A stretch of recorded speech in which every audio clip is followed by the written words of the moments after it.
What's going on, guys? This is Rob, and in this video we're going to be explaining the character of M.O.D.O.K, which is something that we should have done quite some time ago. However, towards the end we're going to take a break away from our traditional character explanation format, and I actually want to do a little bit of speculation on what we could potentially be seeing in Ant-Man and Wasp: Quantumania, because it's really cool to see M.O.D.O.K actually being done right. So, M.O.D.O.K was created by Stan Lee and Jack Kirby and first appeared in Tales of Suspense issues 93 and 94 back in 1967, and at the time, Stan Lee was really looking to create a new and unique character that could basically stand out from the crowded comic book market as it existed at the time, which is one thing that people tend to forget. Between about 1962 and 1970, that 8-year period, Marvel had a massive influx of characters that were either being created for the first time or being brought back, which was the case of like Captain America, created by Jack Kirby and Joe Simon back in the 1940s. But the reality here is that Stan Lee wanted to create a villain that was different from the traditional physical monsters that had been popular up to that point, and M.O.D.O.K was really the result of that effort. Stan Lee also wanted to create a villain that was terrifying, and not just because of his physical appearance, but because of his intellect and his ability to outthink and outmaneuver his enemies. And so M.O.D.O.K was created as a physical representation of this idea, with his large bulbous head basically representing his incredible intellect. Now, of course,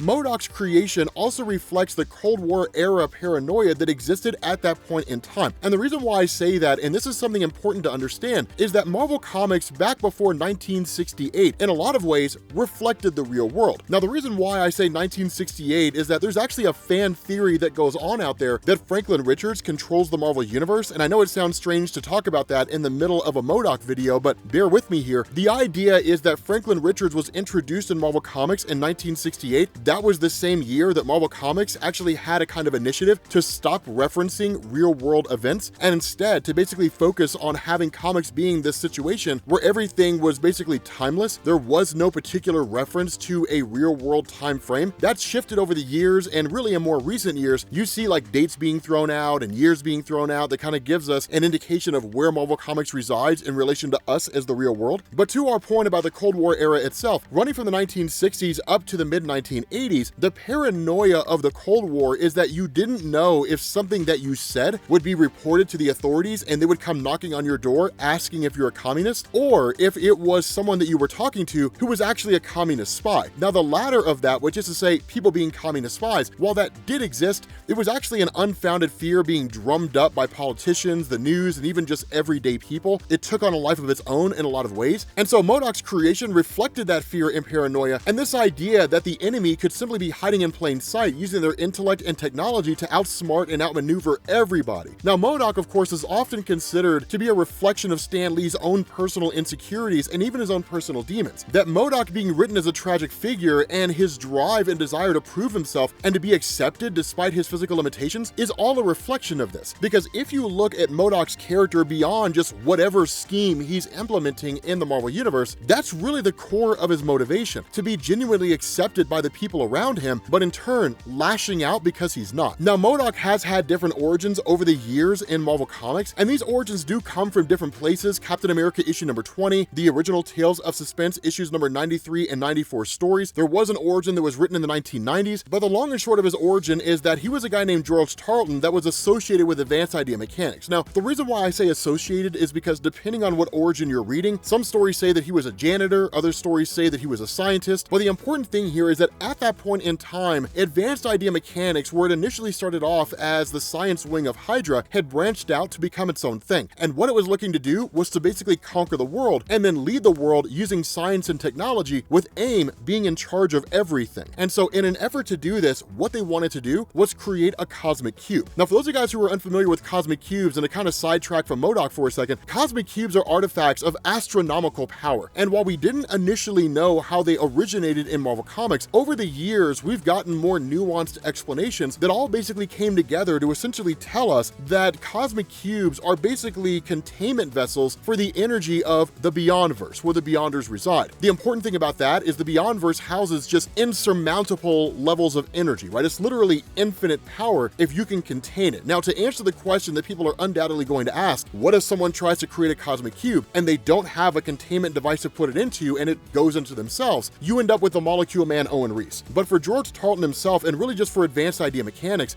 because they wanted to be able to create a cosmic cube and then study the cosmic cube to understand its power, the effects of a cube could be far-reaching. They didn't quite know what would happen. So what they did is they transformed George Tarleton into MODOK, which initially stood for mental organism designed only for computing. The problem with this is that as his cranium increased in size and he became more intelligent, his ambition increased as well. And what it led to was MODOK basically turning on advanced idea mechanics, seizing control of the organization, and then renaming himself mental organism designed only for killing, and just kind of went forward from there. Now, after his debut in Tales of Suspense issue number 93, MODOK quickly became a recurring villain in multiple Marvel comic book stories like Captain America. He also appeared in Iron Man issues 74 through 75, as well as the Kree-Skrull War storyline in Avengers issues 89 through 97, although admittedly, everybody was in that story. Now, one of the important things about MODOK, and this is something to grasp, while his character was shown as exceedingly dangerous and very, very significant in the older stories, as time progressed, that began to change. Now, this is something we've talked about before in Marvel Comics when you had villains that rose to prominence in the 1960s and 70s that either Marvel didn't really know what to do with them, so you ended up seeing them just kind of bouncing around the landscape and then ultimately disappearing entirely, or Marvel would experience a paradigm shift in terms of how their characters were being handled. In the case of MODOK, it was more of a Marvel paradigm shift. When you looked at stories like The Incredible Hulk issue number 168 in 1973 by Steve Englehart and Herb Trimpe, this is one of those times when MODOK was given to us as an exceedingly serious character because in a desire to find a way to defeat the Incredible Hulk, he ended up pumping Betty Ross full of gamma radiation, and that turned her into Harpy. And so going forward from there, really into the 1980s, the character maintained a level of significance, but under the leadership of Jim Shooter, who had taken over following Roy Thomas, that Marvel wanted to focus more on stories that could draw readers in and sell merchandise, in the case of their deal with Mattel as far as Secret Wars went. But at the same time, Jim Shooter was looking to the stories involving John Byrne and the Fantastic Four, as well as Chris Claremont and the X-Men, in order to draw in readers by focusing on characters with a more personalized element of storytelling. The reality here is MODOK didn't really fit that bill. MODOK was a character that was born and bred in an era of Marvel Comics when it was a kind of villain who was dangerous, facing off against superheroes, and that was effectively it. And so going into the 1990s with Captain America issues 311 to 314, there was an attempt to rework MODOK to make him a more sympathetic villain, which ran in stark contrast to Marvel Comics at the time, which was to focus on heroes and villains that were more high-octane and fast-paced. That what we got in this story really more by way of exposition as opposed to any kind of tangible flashback was that in truth, George Tarleton didn't want to be turned into MODOK, that it was actually done against his will, that it was more of a tragic situation as opposed to a guy who had succumbed to some sort of scientific experiment, gone mad with incredible levels of power and intelligence, and then took over AIM and just been running it as a criminal ever since. There was the death of MODOK at the hands of the Serpent Society, but the truth about this is that because Marvel was struggling in the 1990s, as we've talked about so many times before with the comic bust, that there wasn't really any room for Marvel to focus on a character like MODOK who just didn't really have a lot of drive and interest from readers. Now, because of that, what you saw was him just sort of being shuffled to the background. He was eventually brought back by Advanced Idea Mechanics in an attempt to pick up where his predecessor had left off. Ultimately, it wasn't necessarily successful, but going into the 2000s under the leadership of Joe Quesada, Marvel Comics, specifically when it came to MODOK, actually became more comedic. He became more of a nonsensical character. It took away from the significance of what made him what he was. He'd always been treated as a villain that was significant. He was a villain that when he showed up, that it wouldn't necessarily instill fear in characters across the entirety of the Marvel Universe. Sure, Dr. Doom had some measure of fear of him, but in truth, he was a character that was just kind of comedic most of the time, in the background the rest of the time. And so you did get these sparks in these moments